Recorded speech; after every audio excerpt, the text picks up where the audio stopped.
for the majority of people all throughout history, and the majority of people still alive today, life has been filled with difficulties and trials.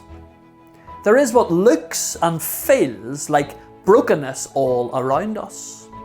Brokenness behind us in our past, and more brokenness, possibly worse brokenness, still to come in our future. Now that's not the most cheerful start to a video, but it is an important start because it is honest about the world we all experience. And it is a big part of why whoever has shared this video with you wants you to follow Jesus. This world looks and feels like it is broken, either because our senses and our logic are playing tricks on us, or else because it is actually broken. Most modern human philosophy is based on the belief and the premise that it isn't broken, but that as a human race we just haven't yet found the key to make life work as it should. And maybe we'll find that key in education, or politics, or economics, or philosophy, or activism, or something else. But there are a couple of problems with thinking that way.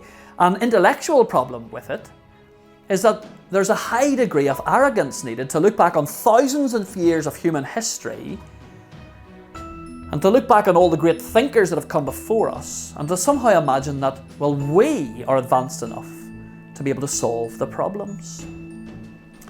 And a practical problem with thinking like that is that the world is just as fractured and troubled as it ever has been. Despite amazing advances in science and design and engineering that bring unheard of comfort and luxury into the lives of just many ordinary people, life is still filled with pain and hurt and disillusionment. Jesus Christ, on the other hand, taught that the world is broken. When a paralysed man was laid in front of him, Jesus said something to him that would immediately get him cancelled and no platformed in today's society. He told the man, "Your sins are forgiven." Well, Jesus wasn't telling this man that he had somehow brought his paralysis upon himself, but rather he was explaining that this whole world has been broken by a thing called sin, which is the determination of humanity to rule themselves rather than to be ruled by God. But if that was all Christians had to say on the matter, well, then you would have wasted the last couple of minutes watching this video, and I would have wasted my time in putting it together. But Jesus goes much further. He doesn't just have the answer for this broken world, he is the answer.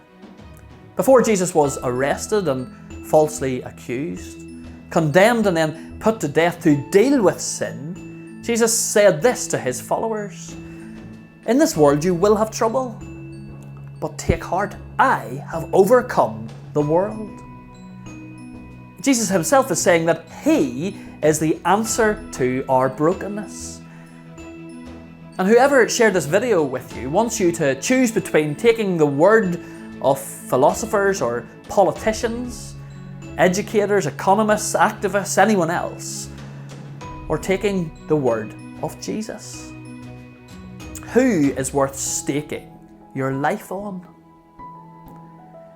Well, we don't imagine that this video will have answered many of your questions, but we do hope it has set before you our confident belief that Jesus Christ has ultimate answers, where everybody else in the whole of human history has at best a temporary sticking plaster. Look out for the rest of this series of videos in the weeks to come. And if you want to know more, well then ask some hard questions of the friend that loves you enough to share this video with you, who loves you enough to want you to hear of the hope that Jesus gives.